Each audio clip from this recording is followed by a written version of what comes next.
என்னங்க நடக்குது? நம்ம தமிழ்நாட்டில் தான் இருக்கோமா? செம்ம ஷாக்கிங் விஷயமா நடந்துகிட்டே இருக்குங்க. யாராலனா எல்லாம் நம்ம சிஎம்னால தான். சார் செம்ம ஒரு விஷயம் பண்ணியிருக்காருங்க. யாருமே எந்த விஐபிஸ்மே பண்ணாத ஒரு விஷயத்த அவர் பண்ணியிருக்காரு. என்ன சொல்கிறதுனே தெரிலங்க. சீரியஸாக வார்த்தையே வரவே இல்லை. சென்னையில் சும்மாவே நிறைய டிராஃபிக் இருக்கும். ஒரு விஐபிஸ் வராங்க அப்படின்னாலே ஒரு 1 கிலோமீட்டர்ஸ்க்கு முன்னாடியே அந்த டிராஃபிக்கெல்லாம் கண்ட்ரோல் பண்ணி நம்ம எல்லாரையும் வந்து ஸ்டாப் பண்ணி நிற்க வச்சுருவாங்க.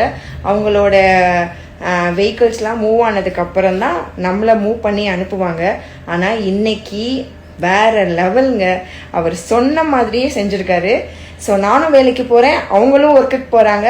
ஸோ என்னால் யாரோட ஒர்க்கும் சஃபர் ஆகக்கூடாது.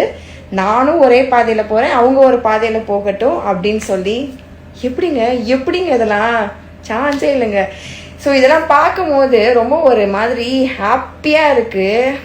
நம்ம ஊரில் தான் இதெல்லாம் நடக்குதா அப்படின்னு ஒரு மாதிரி ஷாக்கிங்காக இருக்குது. ஸோ சிஎம் சொல்ல வேண்டாம்.